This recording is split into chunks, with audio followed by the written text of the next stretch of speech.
let's start this 8th edition of World Football Summit Europe 2024 with a bang.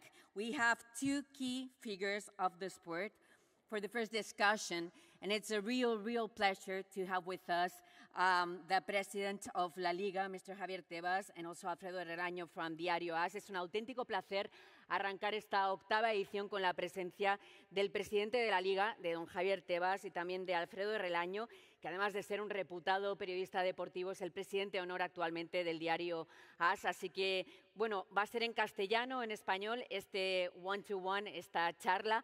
Así que todos los que queráis poneros los auriculares para la traducción simultánea. This is going to be a Spanish panel session, so if you want to pop up your headsets for the translation, go ahead. And now let's welcome, please, on stage with a round of applause, don Javier Tebas and Alfredo Relaño, please. Hola Alfredo, buenos días. Hola, buenos días. Hola Javier, buenos días. Buenos días. All yours. A disfrutar, luego nos vemos.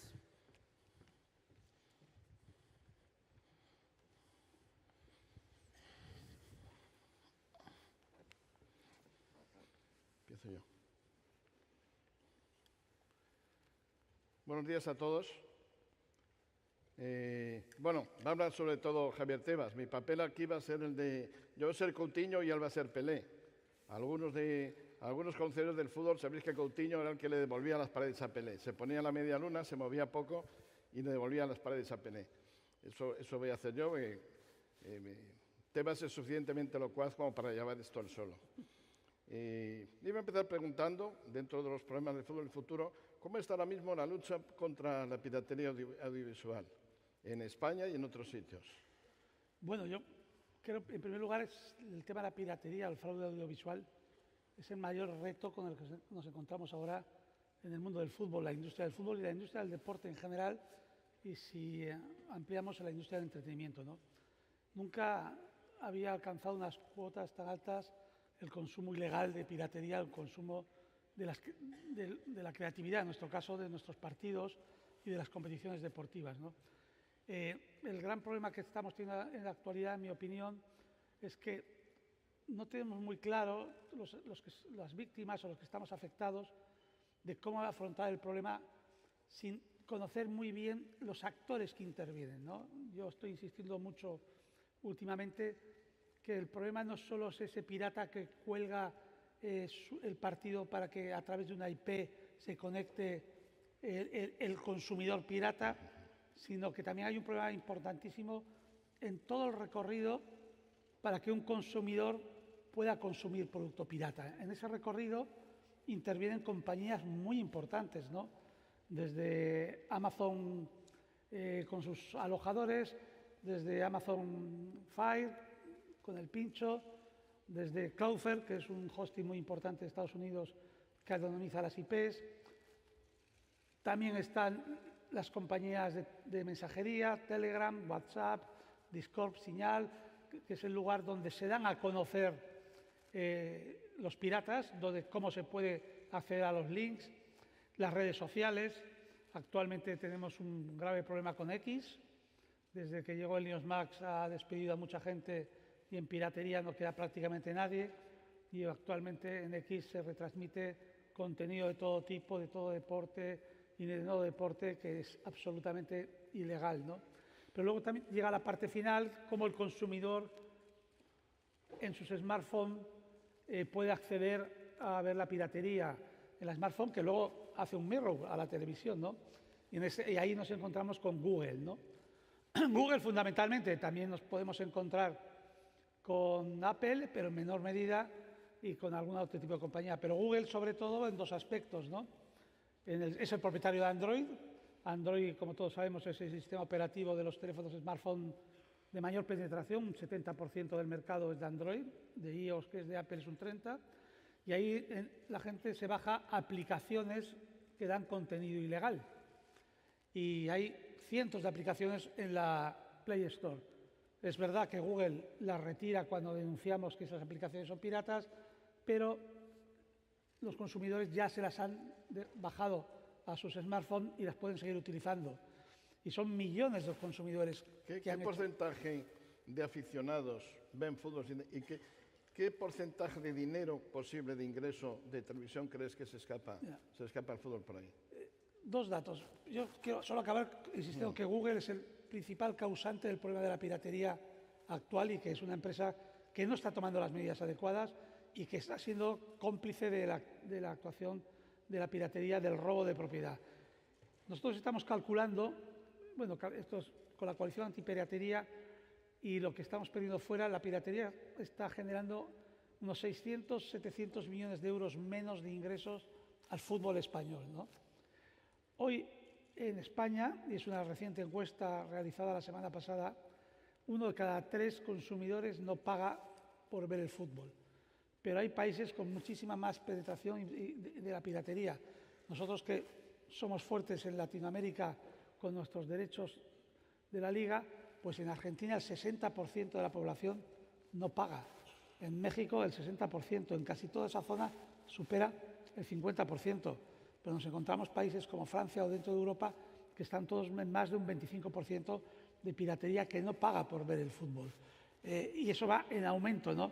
Aparece ahora la cultura de la VPN para saltar los bloqueos. Bueno, vivimos un momento muy complicado, muy difícil, que si no lo tomamos en serio nosotros, que no lo estamos tomando, que si no se lo toman en serio las autoridades políticas que legislan y nos dan legislación que nos pueda proteger, podemos ir a una crisis muy importante de los contenidos deportivos de élite, en este caso es el fútbol, en los próximos 3 años.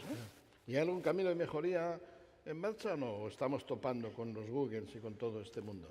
Pues actualmente muy poco. Si no hay aquí, tiene que haber una actuación pública, que es legislación que nos permita actuar y bloquear las IPs, y luego actuación de empresas como Google, que Google podría perfectamente, si colaborase, suprimir el 80% de la piratería. Hay que pensar, es un dato, Google cuando uno viaja a Middle East no tiene acceso a la pornografía, y eso es porque Google lo controla, ¿no? Si en cambio sí que da acceso a la propiedad intelectual que es de los demás, son totalmente gratis, ¿no? A mí Google me dice, no, es que la pornografía está prohibida en el mundo de Middle East. También está prohibida en Europa que se pueda acceder a contenidos ilegales, como es el fútbol o de otros. O sea, por lo tanto, podrías hacer lo mismo que haces con la pornografía en Middle East.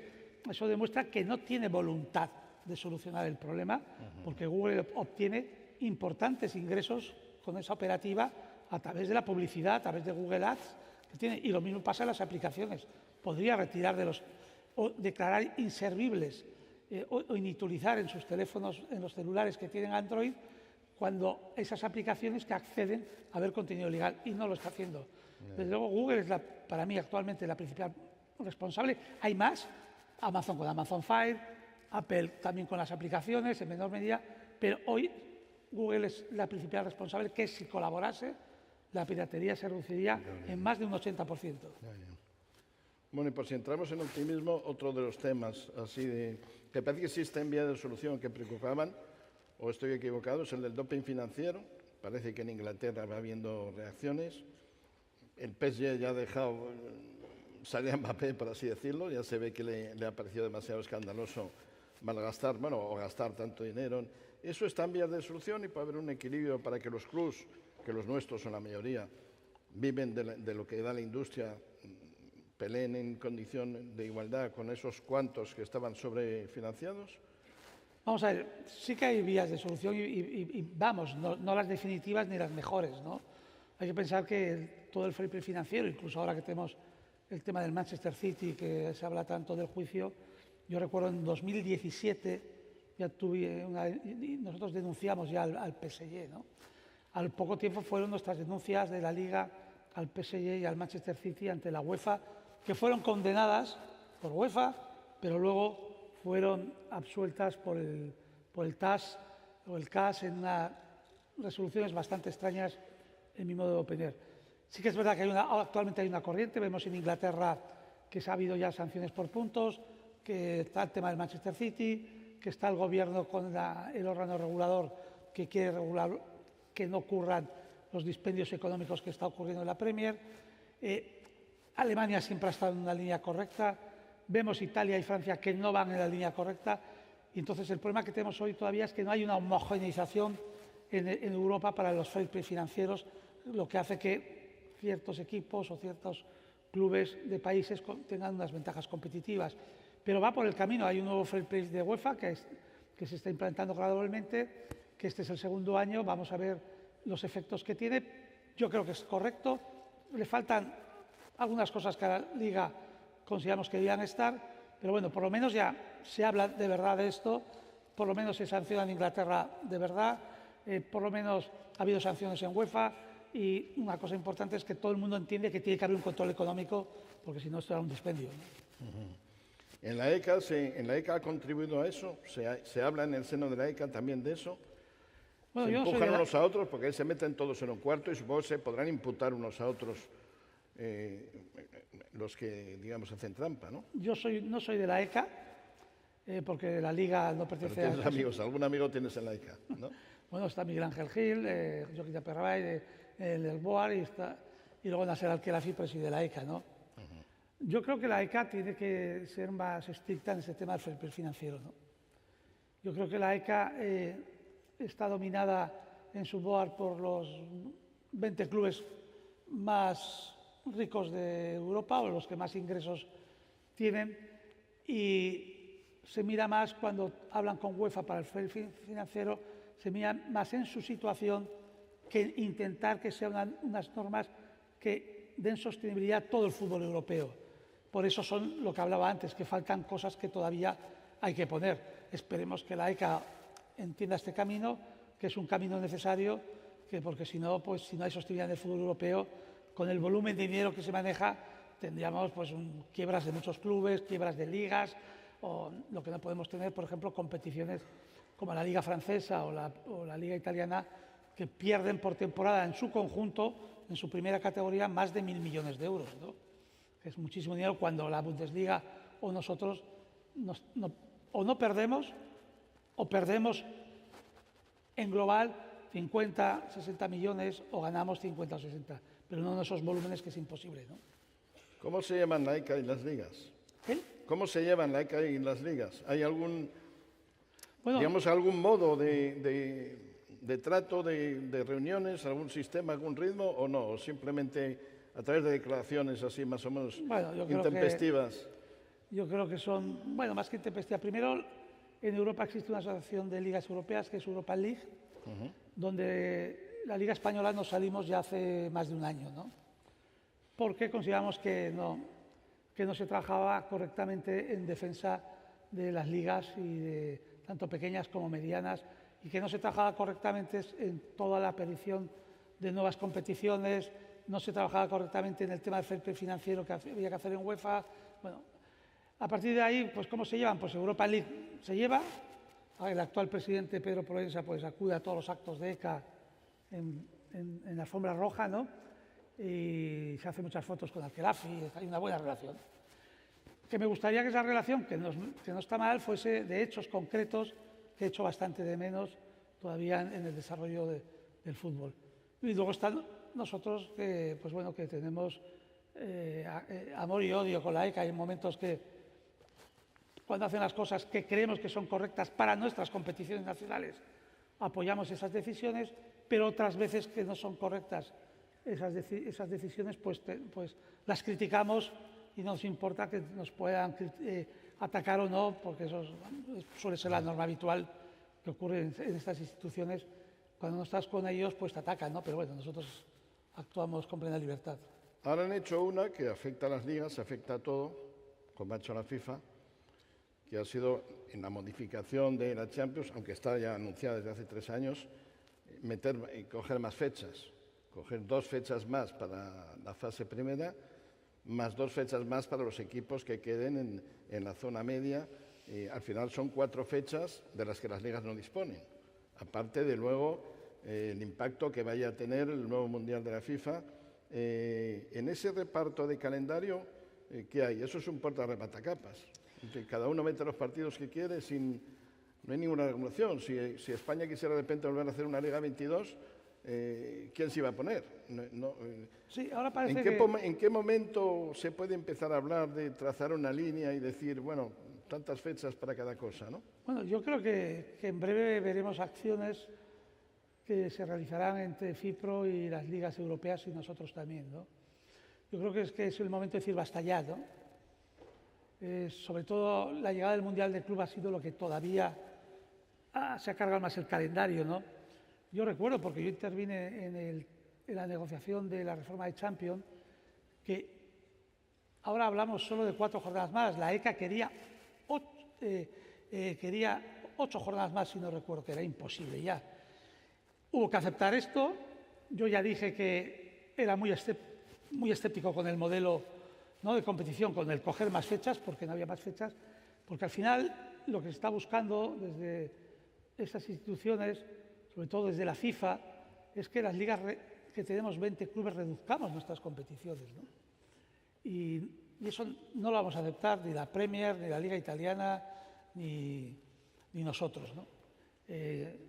Hemos nacido como una industria que se ha hecho muy grande con 20 clubes, con su número de jugadores, sus números de empleados, sus números de trabajadores.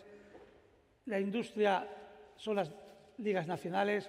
Reducir una liga nacional conlleva un efecto cascada de reducir la segunda división, reducir la primera red, no podemos hacerlo y no lo vamos a aceptar.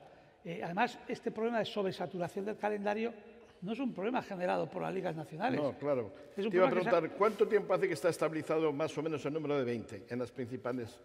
Pues hace más de 15 años o 20, ¿no? 25 años 25. Está estabilizado ese número, pero es que además coincide... Los añadidos han venido por otros lados, coincide, ¿no?, con el crecimiento de la industria que ha tenido en los últimos 20 años. Aparecen las ligas de 20, las ligas nacionales empiezan a crecer muchísimo, y hasta lo que hemos llegado a ser hoy.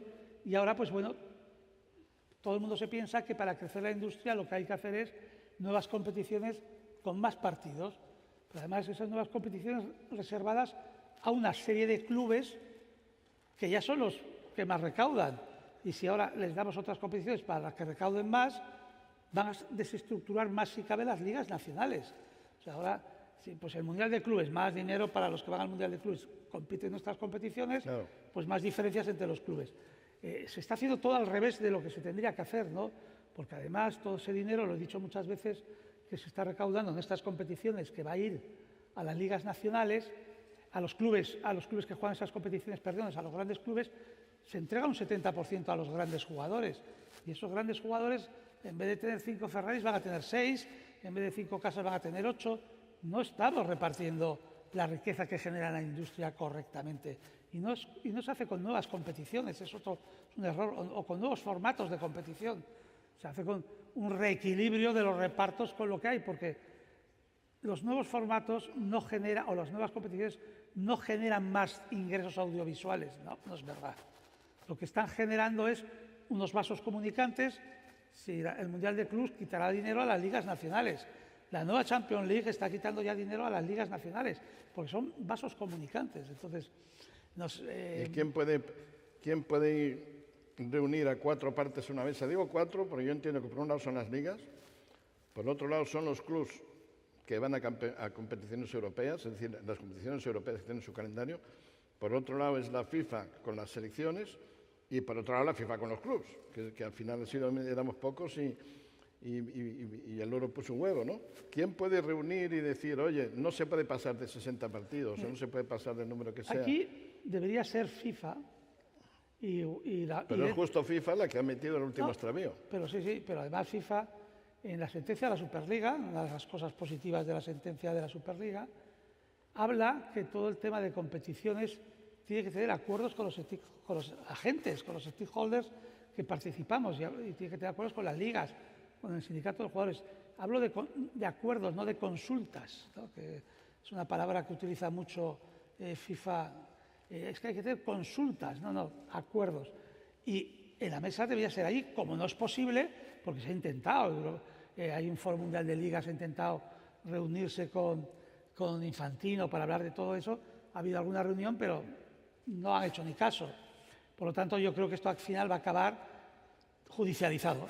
Como, pues bueno, pues Es la forma cuando dos partes no se entienden o quien tiene la obligación de escuchar a raíz de la sentencia del Tribunal Superior de Justicia de la Unión Europea no te escucha, pues tienes que ir a los tribunales o a la Unión Europea para que nos obligue a sentar en una mesa y trabajemos en la solución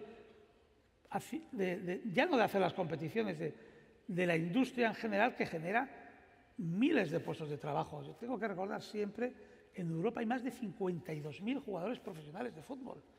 Hay más de 2.000 clubes de fútbol profesionales. El ecosistema somos todos, no solo somos 60 ricos. Habrá jugadores de 2.000 euros y jugadores mensuales y de 2 millones de euros mensuales, pero todos tienen que vivir. Y lo que aquí, con todas estas reformas, va a haber muchos menos clubes, muchos menos jugadores y menos salarios a toda esta fuerza de jugadores que componen los 52.000, porque el salario se va a ir solo a una fuerza de 200 jugadores, que es verdad que juegan muchos partidos, que es verdad que tiene un problema de salud. Por lo tanto, cuando Rodrigo ha dicho que van a la huelga, sí, yo apoyo esa huelga, porque ellos saben, y así lo hemos hablado con FIPRO, que ya no es un problema solo de salud de los 70 jugadores, es un problema del equilibrio de la industria, porque van a acabar destruyéndola y van a acabar, todos los salarios van a bajar. Unos van a acabar con la salud y en otros van a acabar con las familias de muchos futbolistas de Europa. Claro, y también puede ser una verdad, hay quien lo comenta, que se ha ido jugando cada vez más para para atender más las demandas de más salario de los futbolistas. No sé si aceptaría a Rodri, no quiero hablar de Rodri. Cualquier otro, oye, juegas el 70% y ganas el 70%. Sí, pero vamos a ver, es verdad, pero también es verdad que eso ha sido en la época que no ha existido un control económico, ¿no? Donde el fútbol europeo ha sido inflacionado mucho por los clubes Estado, sí, por los ricachones o por ligas deficitarias, ¿no? Claro, si Italia pierde 1.000 millones de euros, la gran mayoría es en salarios y cargas sociales. Si Francia pierde 1.000 millones de euros en la competición, la mayoría es en cargas sociales y en salarios. Si hay una regulación y esos 1.000 millones que se ha perdido sale del sector, no se va a producir el efecto de que todo el dinero ha sido por la demanda de los jugadores, sino será de la oferta a la demanda con el dinero que hay sostenible en el sector. Yo creo que hacia eso vamos y los jugadores lo que van, y como vamos a eso, tienen razón en cuando digan, no, es que son muchos partidos porque va a haber una regulación o hay una regulación en el ámbito salarial y a mí no me van a pagar más, pero lo que yo quiero es no jugar tantos partidos. Y el problema, insisto, es que estas competiciones son vasos comunicantes y el dinero se lo quitan a las ligas nacionales y va a estas competiciones que va solo a estos jugadores y genera un problema en esos 30.000, 40.000 jugadores que no van a Europa. Yo siempre cuando nos pusieron el Mundial en noviembre, que tiene derecho Qatar a tener un Mundial en noviembre, por supuesto, pero nadie pensó los efectos que tenían en las ligas nacionales. ¿Qué hacíamos con los 400 jugadores que no van al Mundial? Porque fueron 80 de España. Claro, están parados. No pensamos en que la industria hay mucho más que las grandes competiciones, que es lo más bonito, que es lo precioso, los mundiales, pero la industria, la estabilidad de la industria está por encima de todo esto y tenemos que trabajar las competiciones para la estabilidad de esta industria que en 20 años se ha convertido en una de las industrias más importantes del mundo en ocio y entretenimiento, ¿no? Otra preocupación relativamente reciente, los grupos de multipropiedad de clubes, esa especie de holdings que ya hay varios, 6 o 7 con bastantes equipos. El más notable, y que en este caso nos coge de cerca, es el Grupo City, que tiene el Girona, entre otros, asociados por ahí lo hay. Entonces empieza a darse, ya se ha dado la ocasión, en que han tenido que jugar en campeonatos europeos 2 equipos que son del mismo, así decir, del mismo propietario, de la misma sociedad, muy participados. Pasó con el Milán y el Vittoria Guimarães, pasó con el Leipzig y el Salzburgo. Ahí se apañó porque Red Bull dijo que su matriz es Salzburgo y que es dueño del Salzburgo, pero que el Leipzig solo es sponsor. Ahora nos cabe la posibilidad de que se vayan a cruzar en la Champions el City y el Girona. No lo digo por ese caso que nos coge cerca, sino que es algo que será cada vez más frecuente. ¿Cómo vemos esto? En España, por cierto, hubo un caso de multipropiedad hace tiempo. Asensio tuvo varios clubes que se cruzaban ahí, el Milán, el Málaga, el Mallorca, el Hércules Alicante, alguno más. ¿Qué inquietud provoca esto? La multiplicidad tiene dos aspectos. El aspecto propiamente deportivo, que es el que has comentado, y que, bueno, en España, por ejemplo, uno no puede competir en fútbol profesional si es dueño de otro club, si tiene más de un 5% de acciones, ¿no? Parecía a lo mejor lo lógico que se tendría que llevar esto a otro tipo de competiciones, ¿no? Pero bueno, la UEFA tiene su camino de solución. La UEFA permite hasta el 30, que no pase del 30, permite. Pero tener 30 ya es mucho. Sí, es mucho. Y en unos subterfugios que no te traspases un jugador en el verano si vas a jugar en la misma competición Lo europea. que luego hay que ver que la propia experiencia en este tema de la integridad deportiva, has comentado algunos casos, por ejemplo, la Liga en México ha permitido la multipropiedad y en la misma categoría ha habido 2 clubes con el mismo dueño y sigue existiendo. Y en un principio no me consta que haya habido problemas con la integridad deportiva. Pero bueno, es un tema que desde luego yo creo que habría que darle una vuelta más, no, sobre todo en competiciones tipo eliminatorias, que puede ser una tipo Champions, porque bueno, puede llegar a darse, por lo menos aquel refrán, la mujer del César, Sí. pues aquí hay que parecerlo, aunque no pueda ocurrir, ¿no? Y luego está el tema económico.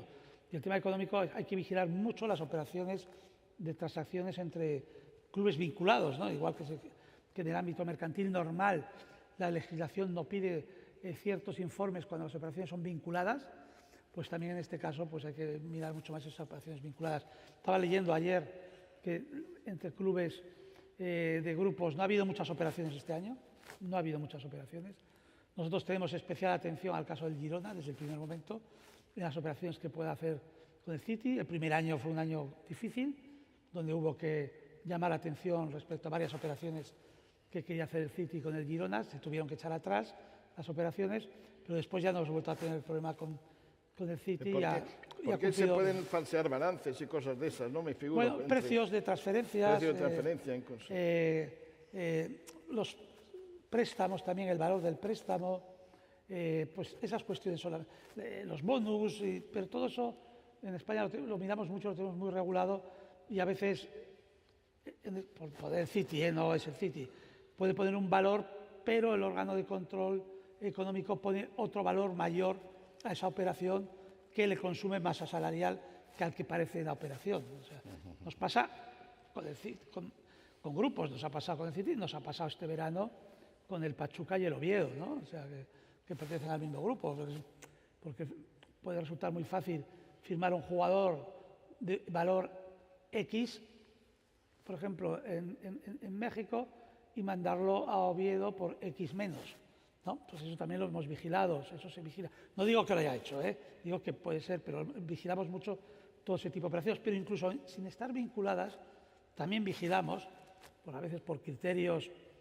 pues, raros o extraños, hay cesiones a un precio de valor muy barato que el mercado no sería real de mercado.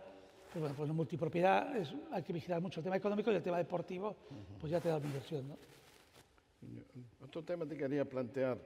Estados Unidos como nueva agente. Hemos pasado en nuestra biografía de unos Estados Unidos donde solo gustaba el fútbol a Kissinger, a que ahora les gusta mucho, les interesa, compran, invierten los clásicos y me confieso así, no quisiera ser descortés si hay aficionados al fútbol aquí en Estados Unidos, pero tenemos algún miedo de que Estados Unidos inyecte maneras del deporte que entendemos que al fútbol no le vienen bien. Por ejemplo, ellos se apuntaron a la Superliga, que era una liga sin descensos, que en Europa choca. Hablaban enseguida de hacer un partido de las estrellas, uno de los americanos que tiene que...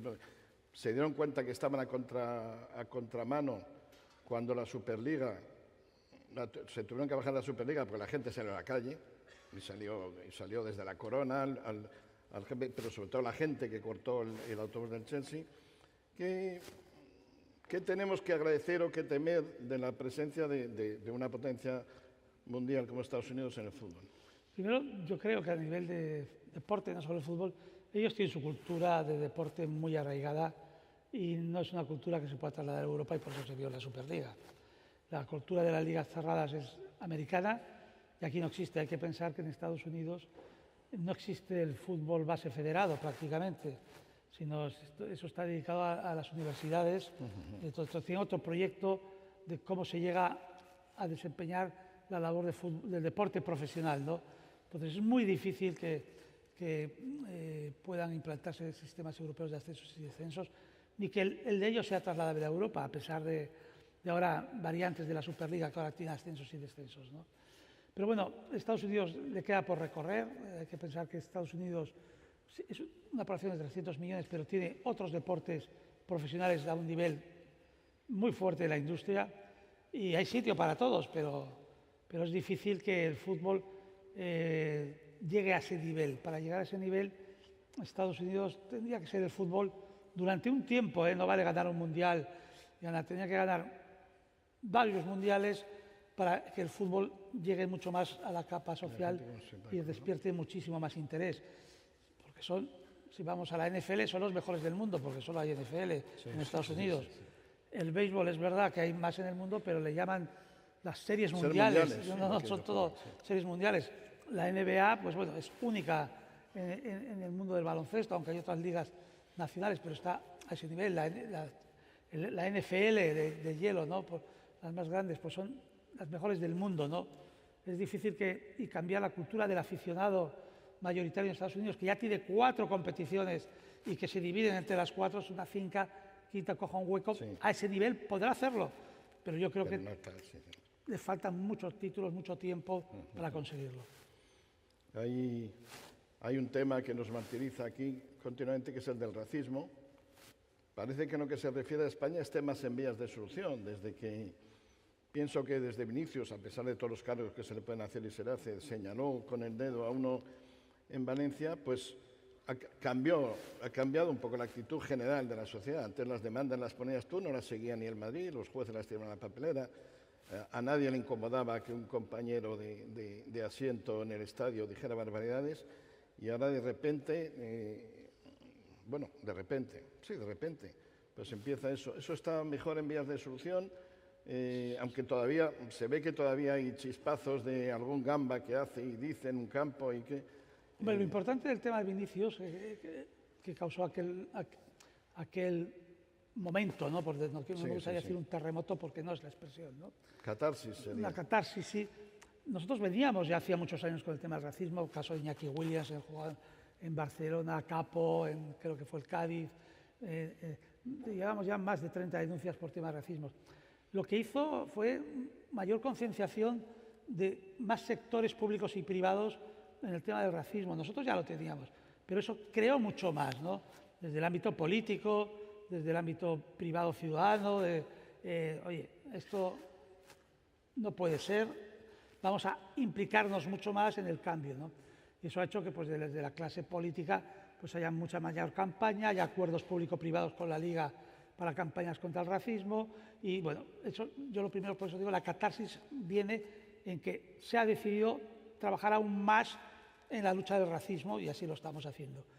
En los efectos que está teniendo a la hora final en los estadios, los insultos siempre hay que decir que ni España ni el fútbol es racista. Siempre son hechos aislados y muy individualizados. En España ha habido racismo en gritos en conjunto hace 15 años. Me acuerdo los gritos de Mono Mono, cuando el famoso plátano de Alves, creo que era en Zaragoza, fueron gritos coreados por una parte de la región, ya no los hay. De todo, yo creo que fue. Y ahora ya es más individual. Hay mucha colaboración de los espectadores con la identificación. Este año ha habido 2 o 3 insultos y rápidamente tanto el club como los aficionados que han estado alrededor han identificado al espectador que ha hecho el grito racista. Se nota mucho ese cambio de colaboración. Ahora, claro, ¿no? Ya tenemos colaboración, nos queda el siguiente paso, que es que no tengamos ningún tipo de grito y que la colaboración sea mínima. Siempre habrá alguno, pero que la colaboración sea mínima. Aunque todo habrá que pensar una cosa, ¿no? A los estadios españoles en una temporada van más de 16 millones de personas, ¿no? O sea, bueno, eso no es verdad del todo, porque hay personas que van 16 veces. Pero bueno, hay 16.000 veces que un espectador, 16 millones que puede tener esa posibilidad. Digamos que hay 1 millón que puede, de entre los cuales uno... Más, hay más. Bueno. Pero bueno, vamos a poner que acuden 16 millones. No entiendo lo que te digo, ¿no? Sí. Sí. Pero, o diría los 800.000 abonados que suman los clubes, ¿no? Sí. Pero es mínimo lo que hay, ¿no? Pero el mínimo es malo y es efecto llamada y es efecto problemático y nunca hay que dejarlo hasta que lo puedas eliminar 100%, que es muy difícil.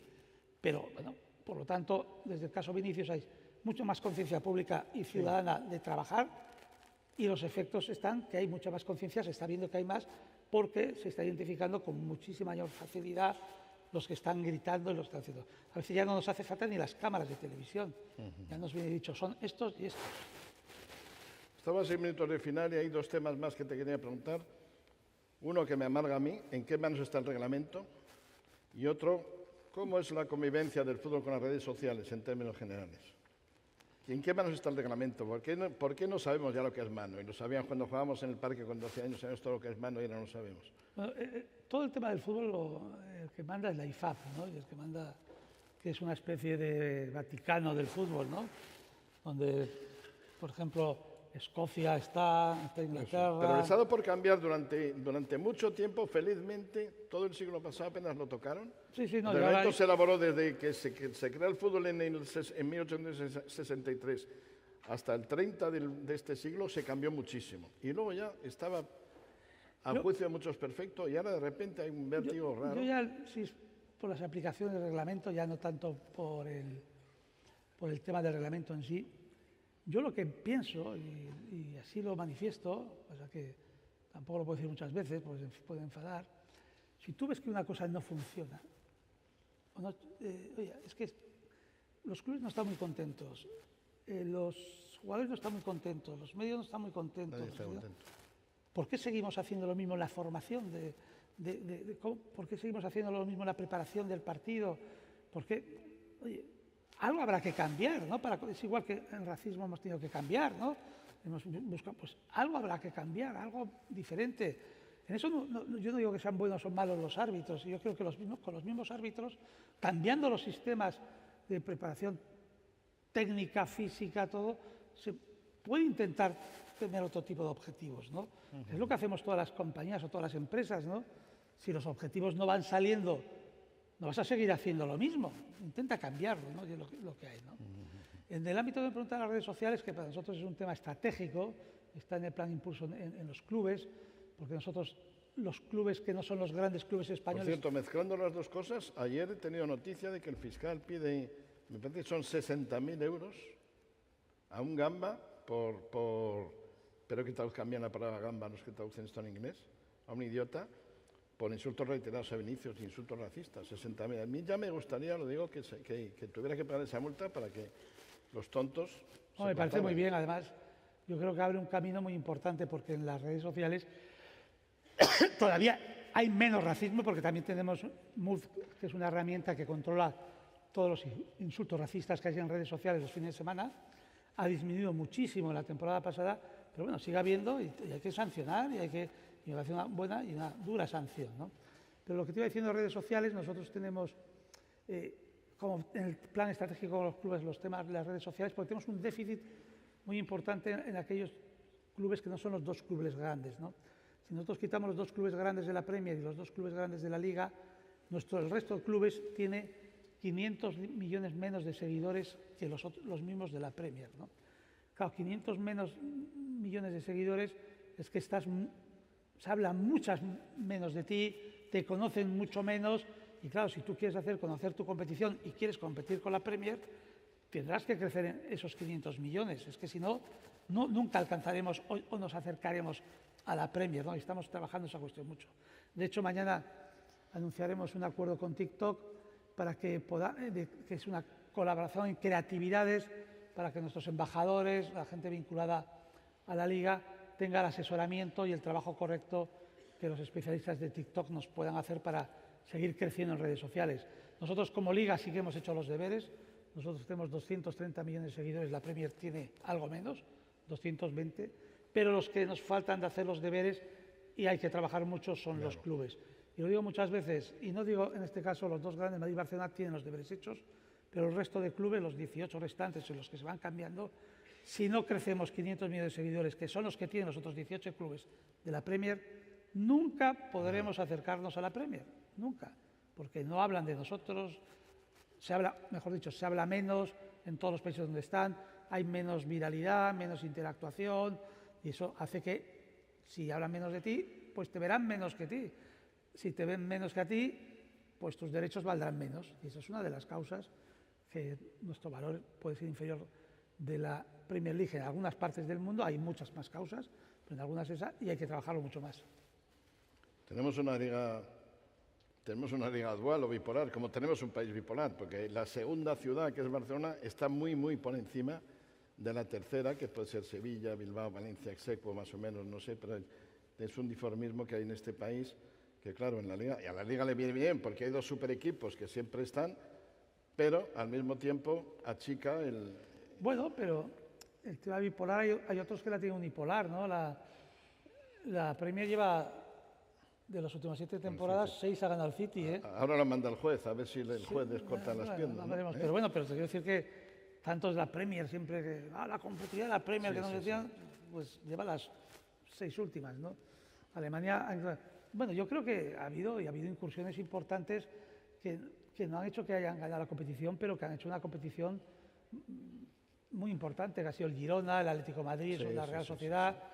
Y aquí lo importante es que la Liga nos llega a 90 puntos, es lo que ya me da lo mismo quien sea eso. Si no llega a 90 puntos, significa que ha sido una liga emocionante. Este año se nos ha ido algo de 90 puntos con el Real Madrid. El Fútbol Club Barcelona lleva este año una ventaja, pero yo creo que queda mucho tiempo.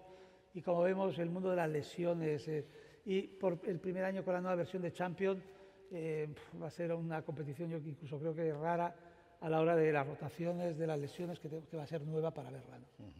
Muy bien. Bueno, pues hemos cumplido el tiempo, Javier. Muchas gracias. Puntualidad inglesa, que es la que corresponde. Muy bien. Y muchas gracias a todos por la atención. Muy bien. Hasta siempre.